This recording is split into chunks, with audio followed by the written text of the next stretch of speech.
Well, welcome everybody. I think that we will get started. Good afternoon. My name is Kirsten Slaughter, and I'm the chapter and education organizer for Wisconsin Farmers Union. Thank you for joining us for the WFU Winter Meeting Series as we look closely at the challenges around meat processing in Wisconsin and possible solutions. Wisconsin Farmers Union is a member-driven organization and is committed to enhancing the quality of life for family farmers, rural communities, and all people through educational opportunities, cooperative endeavors, and civic engagement. Meat processing was selected as a special order of business for 2020 by our members. As we examine this issue, we look at it through the lens of the three sides of our Farmers Union triangle: education, cooperation, and legislation. Today, we'll be hearing from two farmers about the work that they have done around mobile processing units and on-farm processing. We will have time for questions at the end. First, we'd like to cover just a few housekeeping things. This event is being recorded, and we will share this on the WFU YouTube channel so that it's easy for you to listen into again and share it with others. We are excited to hear from you about any questions you may have. You can ask them by clicking on the Q&A button at the bottom of your screen. Finally, we know that meat processing is an issue affecting people across Wisconsin, and we want to hear from you. We want to collect as many short stories as possible so that we can share the full impact. So I'm going to be dropping in a link, and really appreciate anybody who takes the time to fill out some of these just very quick questions about what meat processing looks like for you. You can also learn more about the work that Wisconsin Farmers Union is doing on our website, and the link for the meat processing info is also in the chat now. So at this time, I would like to turn it over to our speakers. Each of them will have a chance to introduce themselves, talk about their operation, how they got into it, and some of the challenges. We'll have each of them speak first, and then we'll follow it up with some questions. So I'm going to turn it over to April first. Hi, April here in Southwest Wisconsin. I'm a farrow to fork hog farmer, pastured pig farmer, focusing on a heritage breed. I started maybe 10 years ago, and quickly noticed there was an issue with accessibility to meat processing. And I'm a soil sister as well, and so we have great communication through a listserv. And I heard all sorts of people expressing problems from butcher dates, from humane handling, from I can't get anything without MSG, corn syrup, just a plethora, can't get anybody to hang my beef. So I was tasked to write a SARE grant with a couple other soil sisters and explored meat and mobile slaughtering units, MSUs. So that's what I got. More later. Thanks, April. And now over to Jacob. Hey, so I'm Jacob Gray. I'm over here on the western slope of Colorado in Nick's old stomping grounds. I run a small pasture poultry operation. We started with a couple hundred birds in 2014 and essentially doubled every year and keep doubling because demand is so high. We started renting an old facility. Then we built a little on-farm like janky shack that didn't work very well. Then we built a mobile processing facility, and then we just finished our licensed on-farm processing facility. There is no facility within, I think, 2 or 3 hours from us, and the only USDA place is, I think, 4.5 hours drive. So not really feasible for us. So that's us. Yeah, we do, pasture poultry, and we process on farm. So happy to answer any questions. Thanks, Jacob. So April, I have a first kind of question for you. Can you tell us what you've learned as you studied Wisconsin processors over the last couple of years? And when did you start seeing some of these issues? Yeah, I think I'll start right away with the issues. I think in the last 4 years or 5 years, I'd say the booking dates started getting pushed back further and further. So that was something that popped up right away, as well as the MSG corn syrup. hanging the beef issues. So and it's just only increased. The wait times and issues have only increased. And then COVID basically really brought it all to light and to surface. There were problems before COVID. COVID just brought it to surface. It was really interesting too. I don't think a lot of our farmers, a lot of my neighbors knew that meat processing was an issue or getting a butcher date in, because they have been going to the auction and selling their beef at the auction. And then, oh, with the thought of, oh, we need beef in our community, we need beef at the grocery store, I'm gonna call the butcher and get my beef in. And then all of a sudden they were conscious of this issue. So it's really snowballed into more people being concerned, not just the super small farmers or the organic farmers or the pasture farmers. It's everyone's aware of it now. So I think that's actually a really great thing. I think I answered your question. Did I? Yeah. Yep. And a follow-up question to that. So I know that you've done a lot of research into mobile processing units. Can you tell us a little bit about like what first draw you to that and kind of what you've learned? Sure. Yeah. So, well, I love my animals and, give them the best life possible. And many of us do, like that's our job. Um, and the first time that we processed our animals, we did it on farm, but it wasn't for sale. So that was fine. And then we started hauling them off to a great local butcher. But it was quite a headache it's just a pretty big day to try to, we don't have a big truck or a trailer to borrow a truck and trailer. All these things kind of brought attention to, and the animals getting off at the facility pretty stressed out, not really interested in going to this unfamiliar, smelly place. So it made me realize if I wanted to do this, it sure would be nice if that wasn't a barrier. And started exploring mobile slaughtering units. And while I started exploring mobile slaughtering units, one opened in our region, which was just like a complete surprise to me. And so then I started utilizing the first state inspected mobile slaughtering unit in Wisconsin. I think it's still the only state inspected mobile slaughtering unit in Wisconsin. So that is how that's how it all came about. And I haven't stopped using them since we started using them. Even though there's some troubles and there's some problems sometimes, just keep supporting them, and hopefully we can have more mobile slaughtering units. Thanks, April. A question for you now, Jacob. So in kind of, you've done a lot of work around on-farm processing now, especially kind of at the policy level. So can you tell us a little bit about the changes that you helped make possible through for poultry processing in Colorado? Yeah, sure. So when I got started, there weren't any rules really in the state. So that means we fell under the USDA's purview. So I sifted through the USDA's really ancient archives of rules that they wrote in like the 40s.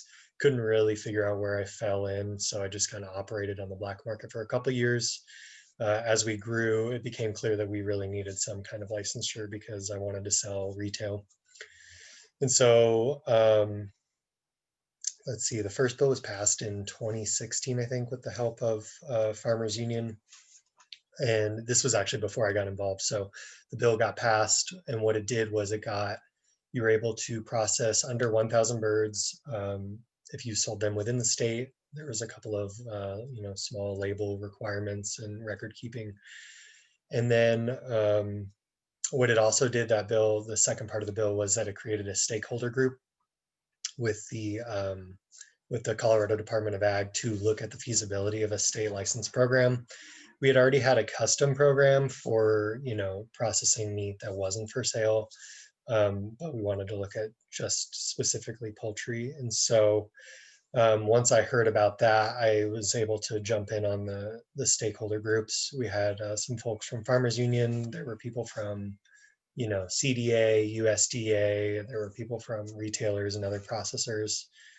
And so we sat around in that stakeholder group. I think it took us 2 or 3 years after some back and forth, some drafting of rules, and we finally got kind of the rules passed last year, and we were able to get our facility licensed. And I can talk a little bit more about the specifics of that. Let's see. Yeah, and so we, the first stakeholder group was held in Denver, so it was a 4.5 hour drive for us. And so we met with, the USDA, and what I walked away with was essentially more questions than answers. There's people from the state organization that were asking the USDA things that she didn't really give us clear answers to. If anyone's worked with the USDA, they kind of know that they're not great at answering specific questions. So, at the end of the meeting, I was kind of flustered and thought that maybe getting involved, in the public wasn't the best bet. But after a few years, we were able to get it done. So, and the kicker at the end of that meeting was the head of the custom meat department came up to me after I told him my story of kind of how we were processing and how we were growing. He came up and essentially told me what I was doing was illegal and needed to shut down my operation, which was a big bummer. Um, and so again, there's a bunch of drafting, there's a bunch of phone calls after that. A big advocate we had was a gentleman named Alan Lewis. He worked for Natural Grocers, and I think his job was specifically to get state programs so that they could get local meat, and he really wanted local chicken and Natural Grocers. I'd say at the end of the day, we'll see if it made much sense. I'm still the only licensed facility in the state. I think there's one more facility that was licensed maybe 20 years ago when the rules were a little different. They were able to get in there. So that's currently where we're at right now. Thanks, Jacob. April, another question for you. Have you found some break-even points that make the economics of a mobile processing unit work better or worse? Yeah, I think one of the big things is looking at it from a butcher or processor. You don't have to have a kill site, and that opens the door to a lot more locations in small towns. We've actually had a butcher driven out of town because the neighbors didn't like the traffic and such. So that would be an advantage of also, and actually even taking full carcasses into the city or even into the inner city to little butcher shops or whole animal restaurants. The other big thing is insurance, workman's comp. If you have a kill site, it can cost anywhere from $60,000 to $180,000 a year just to insure the folks that are working in your facility. From what I understand, I'm not an expert. I just really interested in all this stuff. From what I understand, if anyone has access to the kill site, even the people making brats up front, they have to be covered under some sort of a plan as if they could stumble into the kill room. So if you're taking that liability elsewhere and isolating the liability, then your insurance goes down. So financially, that's great for the butchers and it's great for your neighbors. And then on the farmer side, I feel like it's a really great advantage for entry farmers, farmers just entering in to farming, which we need. We need lots of new farmers and lots of new energy. They don't have to have a truck. They don't have to have a trailer. It changes your possibilities. So those are a couple of things that come to mind right away. I did want to mention we're lucky too in the state of Wisconsin because we have USDA, we have state, and then we have custom facilities. And it sounds like what Jacob was doing is they only had USDA and they had custom. They didn't have any state people to work with. And we have state people to work with. I've talked to our state, our DAT CAP folks, and that's a great advantage. So I just want to put that out there. And not every state has state inspectors. A lot of them just have USDA and custom. which custom is regulated by the state, but you can't do resale with custom. So. Thanks. Jacob, a question for you. So you talked a little bit about not really knowing kind of what will happen in the future for your farm, but can you talk maybe a little bit more about what like an ideal version would look like, or what this could mean for your, business now being able to process more birds on farm? Yeah, I mean, it helped us so much. Before we were selling to a couple of restaurants here and there, kind of under the table, and we had no guarantee of those markets continuing, because if a health inspector came in and saw those birds and asked a few questions, and if they answered them wrong, we were liable. We could have potentially gotten shut down or at least lost that client. So we really needed the certainty, and that's where the licensing came in. It was definitely a hurdle. We had to invest a lot of time and money into getting over that next hurdle, but that's all of agriculture, that's all of small business. It's always those next tiers to get up to. And so with us, we can do up to 20,000. That's our state rule, is our license allows us up to 20,000 birds. We're going to hit somewhere around 5 or 6,000 this year, which is a nice margin for us. The profit margins work there. We only need to hire a couple of part-time folks and things like that. One of the limiting factors of our state program is that it is one facility to one grower. And so in that regard, not super ideal for, helping the community out. Before we had the state licensed facility, we used to run a bunch of people's birds through our little mobile facility when we were doing kind of under the table processing.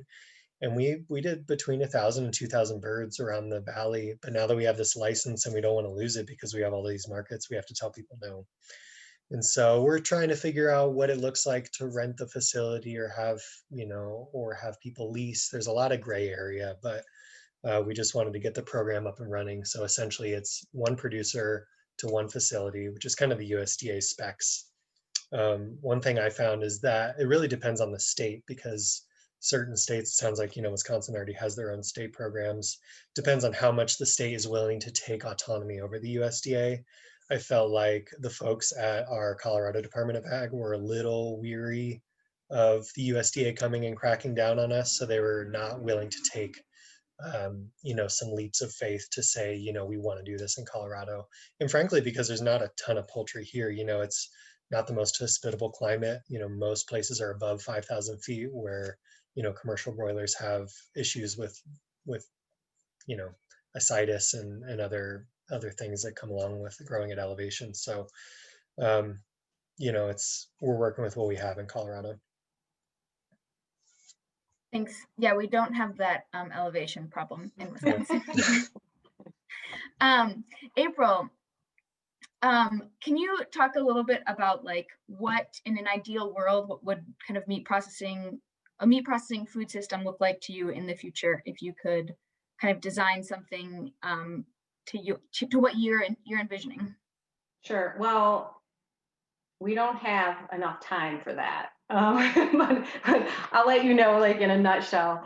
I think having a fleet regionally in Wisconsin, maybe starting off with like 5 MSUs, mobile slaughtering units, that could do on-farm slaughters, and then deliver those further onto the cut and wrap and smoke and sausage making facilities. I see potential in that even growing other businesses. The one butcher doesn't have to make your primal butcher doesn't have to make your sausages. You can take your sausages, your ground elsewhere. I think we need to utilize all of our animal. I mean, there's such great resource in that animal, and currently we're just paying, processors are just paying to get rid of offal, the bones. A lot of farmers just throw out the fat. We got to praise the lard. We need to be tanning those hides and having local leather, and coordinating and collaborating with local businesses to utilize and manufacture these products, or their products, using our local resources. I think, we could have really fancy dog food businesses or very large facilities to take it in to make kibble. Um, Medical, we could be, selling pieces and parts to medical, bile to medical facilities, bringing meat into institutions, specifically schools and hospitals, so that money stays here instead of sending our cattle and animals out west, and then them coming back here, and then just the way that we're our model is just so unsustainable. It's just crazy. The other thing that I get kind of excited about too is having real transparency in our meat, knowing where our meat comes from, and farmers actually getting paid for their ecological services. So that's a major shift. And yeah, I can go on and on and on. But I think the thing is if we have the capacity to process more animals, and I'm talking about a resilient situation. I'm not talking about a super efficient situation. I think a lot of businesses can snowball from us having mobile slaughtering units and being able to deliver them inspected carcasses into different areas. Oh, and I think we need to buddy up with the state and actually have apprenticeship programs like we do with other skilled labor. We need a lot of butchers, but we need a lot of people working on this issue. Otherwise, we can't solve it. Thanks. Deb, I have one more question for you, and then we'll start getting to the questions from our attendees. So I know that it's going to be a little bit different between Colorado and Wisconsin in terms of regulation and things like that. But can you walk us through some of the kind of regulatory process that you have to go through now with doing that on farm? Yeah, it's actually, like I said, they wanted to roll the program out, and I think all state agencies, there's so many rules that they have to, follow, that they didn't want to create a ton more. So ours is pretty simple. We fell under our custom or, exempt program. And so that means we're using the same inspectors as those custom facilities, which means we have a one-time annual inspection. So I think $300 or $400 for the inspection fee. They had to come look at our kind of construction before we built, which has always been a hard thing with new builds of facilities. We found that with the USDA and with CDA, no one's willing to give you plans. They're just kind of, I was talking to the state a bunch, and they were just like, make it cleanable, wipeable, washable, have a floor drain, some very basic things. And so we kind of took those ideas and ran with them. So again, with the licensure, we have an annual inspection. It's the $400 fee. We have to get some scales weighed. We had to have refrigeration, and the facilities just needed, adequate potable water. One of the big hangups for us on farm, which I could see being a hangup for a lot of people, is access to adequate sewage treatment. And so that hinge, they passed that buck along to public health officials. And so I'm in a pretty rural, agriculturally friendly county, and they were willing to let me tie into my old septic system for my house as long as we, didn't hit a threshold of chickens. So I think I can process up to 5,000 or 6,000 a year without building a new septic system. And so that could be a huge cost to people if they're building on farm and they need to, dig out a whole new sewage treatment plant. It's a big part of the cost. So, but as far as that, we have some labeling, which is pretty easy, just traceability. We have record keeping, some pretty basic stuff, just in case there are outbreaks of salmonella or E. coli or whatever, they can trace it back. I'm not worried about any of those things. We get E. coli tests every year. That's part of the inspection. But, some of that, all those salmonella outbreaks are from when you're doing 1 million birds in a day, and there's people getting cut up and there's feces flying everywhere. So we do a pretty small niche boutique job, and we make sure it's pretty clean. Thanks. So just a reminder, people can keep putting those questions in the Q&A part. There's a lot in the chat too, which we'll get to as well. So April, kind of a first question for you. One, like how would somebody start researching mobile processing units in their state? And are there any kind of websites or resources that you recommend? There's also a question about kind of what mobile processing looks like in Wisconsin. And while you answer that question, I'll share the 2 pictures that you sent me. Oh, sure. Yeah, there's this great website. It's niche. I think if you just Google niche processing, it has a series of studies that have been done on MSUs. It has floor plans for making a USDA cut shop. It has feasibility studies. It has a wealth of information. So the niche processing website is a really good one, a good place to start. It even has, I think, where to start when you want to start a processing facility. So it's a really great, great resource.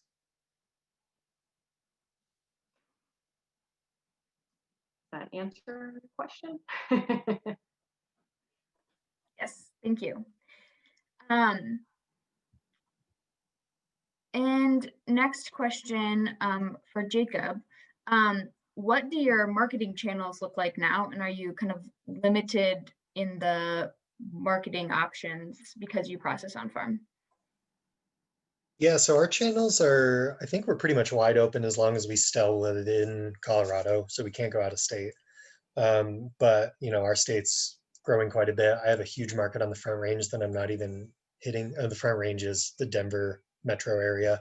We're over here on the western side. I'm about 4.5 hours from Denver. So our biggest thing is distribution. But yeah, anyone who asks me in Colorado, should I do poultry? I tell them the market's wide open. I get calls probably once a week from individuals to restaurants wanting weekly deliveries of chicken.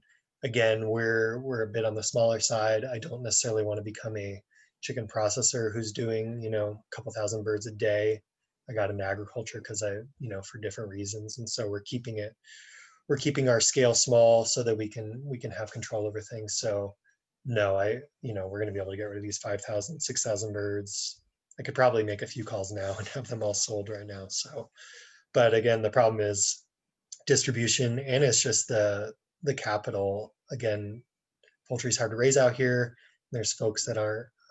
There's that learning curve of knowing how to raise poultry, and so for someone to get into the state licensed facility, you got to have a bit of capital, a bit of know-how, and things like that. Great, thanks. April, just going through some of these questions. Can you talk a little bit about how mobile slaughtering units help kind of the backlog at butcher shops?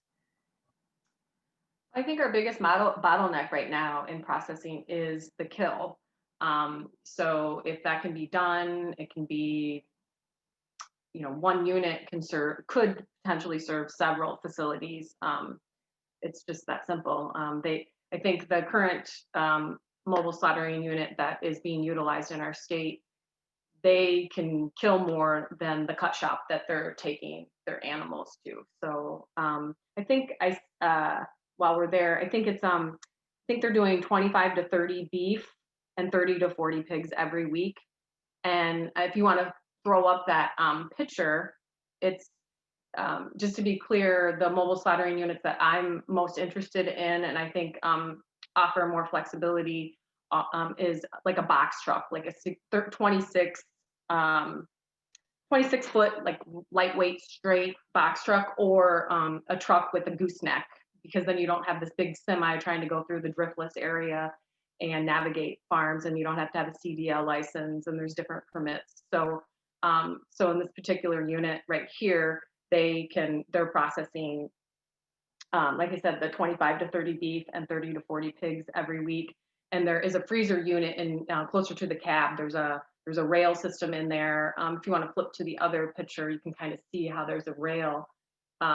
So that animal will be pulled back into a cooler, a freezer space. So then the next site that they go to, it's all tucked away and it's in the back in the freezer, and they're ready to do another on-farm kill. And then once they reach their capacity, then they drop off those animals at a cut and wrap facility. And so they could potentially just be doing that all day rather than the on. It sounds like I said, the bottleneck is in the kill. We've had a few facilities, large facility in the Green Bay area closed down in the last couple of years. So that is our bottleneck right now. So I think it would open that up a little bit.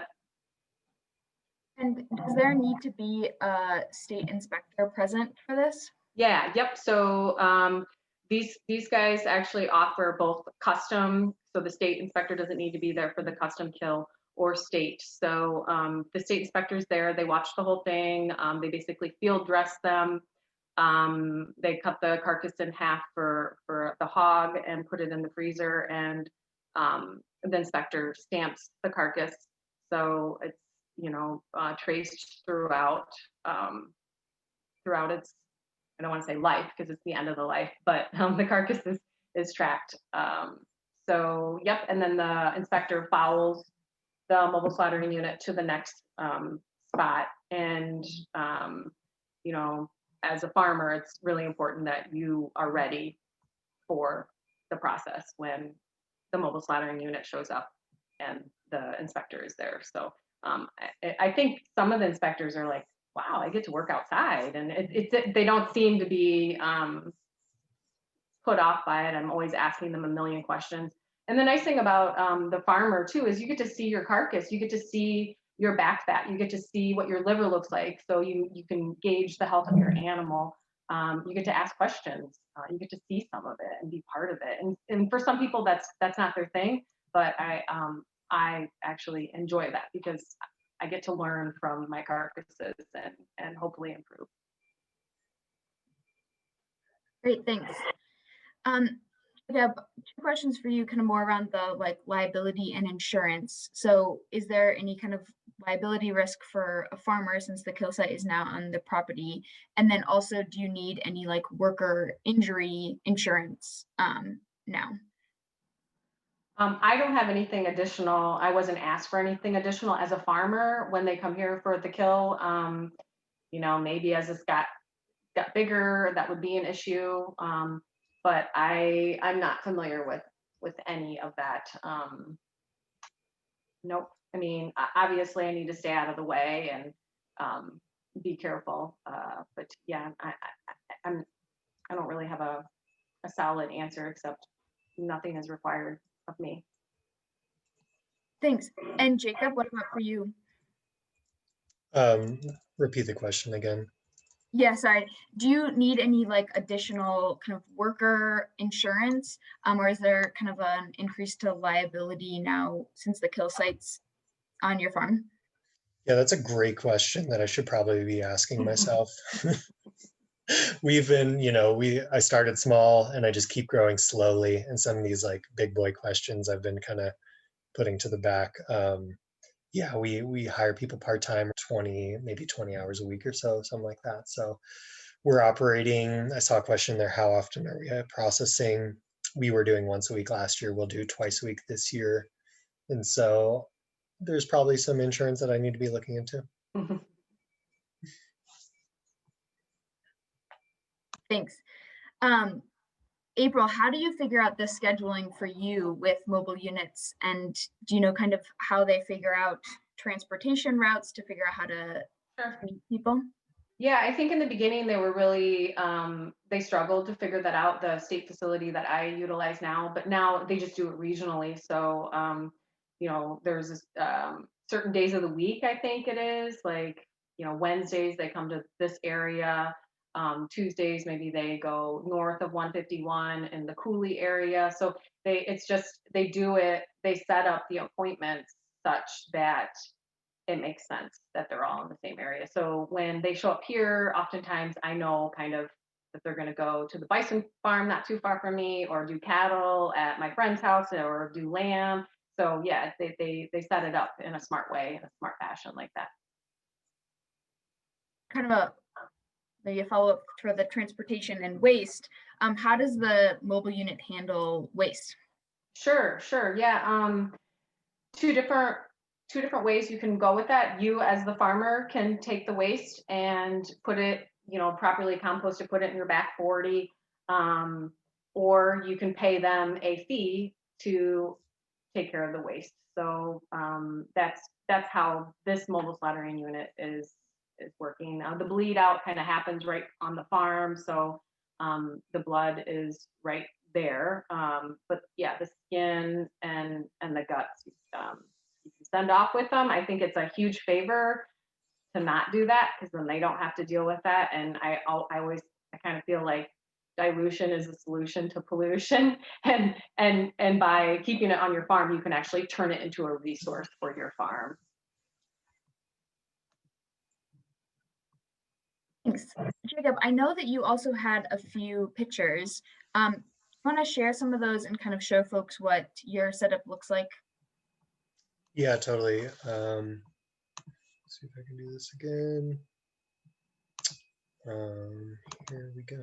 Yeah, so I think it was 2 or 3 years in, I partnered with another farmer around here, and we were able to build our little chicken mobile facility. And so we were doing probably 3,000 or 4,000 birds in this a year. We were able to roll up to people's farms. This was actually kind of before we knew it was totally illegal, before we got told to stop what we were doing, cease and desist. But yeah, we'd roll up to folks' farm. We had the picker scalder outside, kill cones and everything. So the one difference between mobile slaughter of poultry and red meat is that there's so much more water involved in poultry, because we're using 40, 50 gallons of scald water. We're using hot water to clean carcasses. And then we're using a few hundred gallons of cold water to chill the birds down. This was just a 16-foot enclosed trailer that we just kind of, retrofitted to our needs. And we pretty quickly outgrew this. We could run a crew of 4 or 5 in here and do about 150 birds a day. I think all said and done, this may have cost us probably around $10,000 to build. Yeah, and then we started construction. Once we outgrew that, we started construction on our new facility. I personally only have 2 acres. And so I kind of carved out this little corner next to an old shed that I thought would be pretty good for a facility. And so this is us digging through the ice and snow, which was a real pain in the butt. And, ironically, we were rushing to get this building done. And, as anyone who constructs things knows, that it takes longer than expected. So we weren't even able to get it licensed the first year. So here's the septic line that's tying into our old system. And then these are just more construction of the facility, kind of ground up. Pretty small footprint, I think it's 24 by 24, something like that.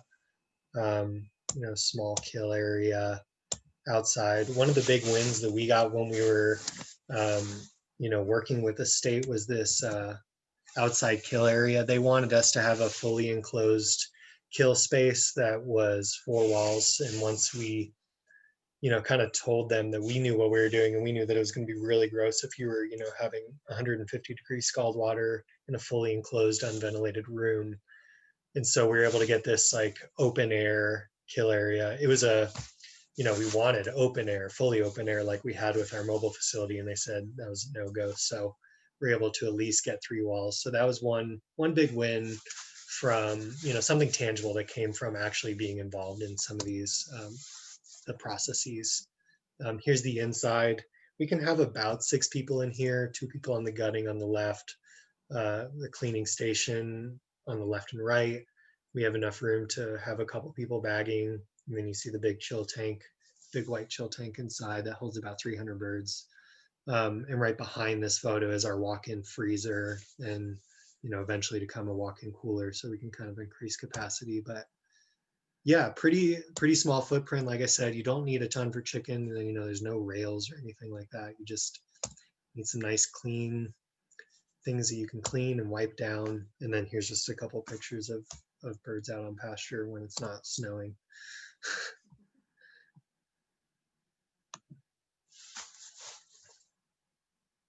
Thanks. That was great. April, a lot of kind of brick and mortar processors around the state are booking kind of a year out or more. How far out is the mobile processing unit booking now? The one that I utilize suggested that I booked the last time I was in. They booked up into I think November of this year. We're in 2021, but I think they just stopped. They're up to 2022, and they're just like, we're not going to take any more reservations. I think that's what a lot of facilities are doing right now. So yeah, they're booked up. So we have a ton of questions that are still coming in and getting a little bit close to the end, but I know both of you have kind of figured out ways to kind of work with what works best for your farm. Was that in part due to like kind of access to skilled butchers at all? Was that an issue for you before? I guess I don't understand your question. I guess looking at kind of like access to like butchers in Wisconsin, and you've talked about kind of what you've done on your own farm. Was it access to butchers a problem before? Yeah, I mean, I think it's been a problem probably for the last 10 years, I'm guessing. Yeah, it's a trade that no one's taking up, or not a lot of people are taking up. And I just don't think we respect our butchers enough. And back in the day, they were respected as much as the doctor in a town. If you didn't have a butcher, you didn't have a vibrant farming community. And I think that's what we're seeing now. So. Thanks. For both of you, have you noticed any changes in meat quality moving from livestock hauled versus harvested at the farm? Jacob, did you have anything? Yeah, so I was fortunate enough to never have to really haul my birds. I did work for one local gal who was maybe 20 miles away. We used to haul birds to her, and I used to work for her. And yeah, you'd see bruising on the breast, and you'd see some broken legs from being in cages and things like that. So again, I've had the fortune to never really have to deal with that. They travel, say, a couple hundred yards to my facility on my property. I do also raise beef, and so this was the first year we used a local mobile facility, and it was a lot different in meat quality, I think. We're able to have the guy come out and shoot on farm and take them back to the facility. And so I think there's definitely studies out there that show there's huge loss and meat quality and tenderization and all that stuff.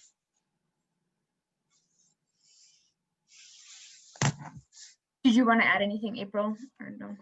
No, I just echo that. There's a lot of studies out there that say stressed animals, and chefs will say that too. Like they can, or even a butcher can point out blood clots that, the meat showing signs of stress before it's death. So. Jacob, are you just processing chicken, or are you also able to process turkey and ducks and other birds? We can process everything that we raise, and so we've had some issues with turkeys. I don't exactly know why. And then the first person I worked for refused to do ducks, and so I've processed a few ducks in my day, and I've echoed that sentiment and just refused to process ducks at this point. Thanks. And April, final question for you. Can you maybe talk about some of the like myths or misconceptions you've heard about mobile processing units, and kind of any responses that you would have to those? Well, I think one of the big things is when you read studies, which is great that there's these studies out here for mobile slaughtering units. They're all the big semi slaughtering units, and some of them are actually cutting within those units, and those units are like $250,000 to $500,000 units. And And I think that I'm a small farmer, and I think taking, the small steps, like I said, the 26 Lightfoot truck is a good starting point as far as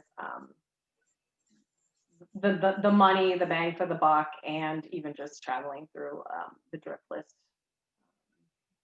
Yeah, and I think, the butcher, the abattoir that comes out here, he actually like enjoys going to different farms and seeing different setups. And um, I think there's something bright about that, like that, to think of it in terms of like people enjoying their work or having perks in their job. So I don't want to lose that. I think we all our butchers need to be we need fair labor. So Thanks. This time I want to give kind of both of you a chance to talk about anything that you feel like we've missed in some of these questions, or kind of any last thoughts about mobile units or on-farm processing. So we'll start with Jacob first, if there's anything you want to kind of share to close us out. Yeah, I'd say I'll leave with a couple things.